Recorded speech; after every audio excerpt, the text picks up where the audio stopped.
जरा डोके चालवा. मुलांनो, हा तक्ता पहा. या तक्त्यातील अल्किनांच्या समजातीय श्रेणीतील सदस्यांच्या रेणूसूत्रांचे अवलोकन करा. रेणूसूत्रांमधील कार्बन अणूंची संख्या व हायड्रोजन अणूंची संख्या यांच्यात काही संबंध आहे असे दिसते का ते सांगा.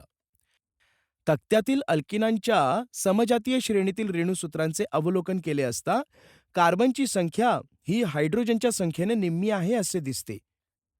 जर अल्किनच्या रेणूसूत्रातील कार्बन अणूंच्या संख्येला n मानले तर हायड्रोजन अणूंची संख्या काय असेल? अल्किनच्या रेणूसूत्रातील कार्बन अणूंच्या संख्येला n मानले तर हायड्रोजन अणूंची संख्या 2n असते. बरोबर. मुलांनो, अल्किनांच्या समजातीय श्रेणीतील सदस्यांची रेणूसूत्रे CnH2n या सामान्य सूत्राने दर्शवतात. जेव्हा n चे मूल्य 2 असते तेव्हा C2H2x2 म्हणजेच C2H4 असे या श्रेणीच्या पहिल्या सदस्याचे रेणूसूत्र मिळते. जेव्हा n चे मूल्य 3 असते तेव्हा C3H3x2 म्हणजेच C3H6 असे अल्किन श्रेणीच्या दुसऱ्या सदस्याचे रेणूसूत्र मिळते. जेव्हा n चे मूल्य 4 असते तेव्हा C4H4x2 म्हणजे C4H8 असे अल्किन श्रेणीच्या तिसऱ्या सदस्याचे रेणूसूत्र मिळते.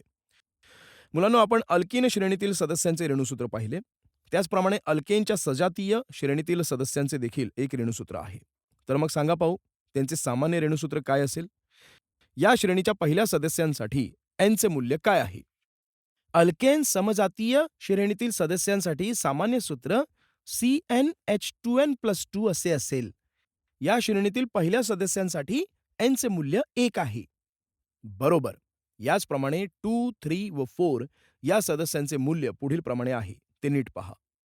अल्काइनच्या समजातीय श्रेणीसाठी सामान्य रेणूसूत्र C2H2n-2 असे आहे. या सूत्रात n साठी 2, 3, 4 या किमती वापरून अनुक्रमे पहिल्या, दुसऱ्या व तिसऱ्या सदस्यासाठी वैयक्तिक रेणूसूत्रे लिहू. अल्काइनच्या समजातीय श्रेणीसाठी सामान्य रेणूसूत्र C2H2n-2 आहे. म्हणून इथाईनसाठी C2H2 हे रेणूसूत्र असेल. असे प्रोपाईनसाठी रेणूसूत्र असेल. असे ब्युटाईनसाठी रेणूसूत्र तयार होईल. मुलांनो, वरील सर्व उदाहरणांवरून आपल्याला समजातीय श्रेणीची पुढील वैशिष्ट्ये लक्षात येतात. 1. समजातीय श्रेणीमध्ये एका सदस्याकडून पुढच्या सदस्याकडे जाताना एका मेथिलीन घटकाची भर पडते. 2. समजातीय श्रेणीमध्ये एका सदस्याकडून पुढच्या सदस्याकडे जाताना रेणू वस्तुमान 14U ने वाढते. 3. समजातीय श्रेणीमध्ये एका सदस्याकडून पुढच्या सदस्याकडे जाताना कार्बन अणूंची संख्या 1 ने वाढते. 4. समजातीय श्रेणीच्या सदस्यांच्या रासायनिक गुणधर्मांमध्ये साधर्म्य असते. 5.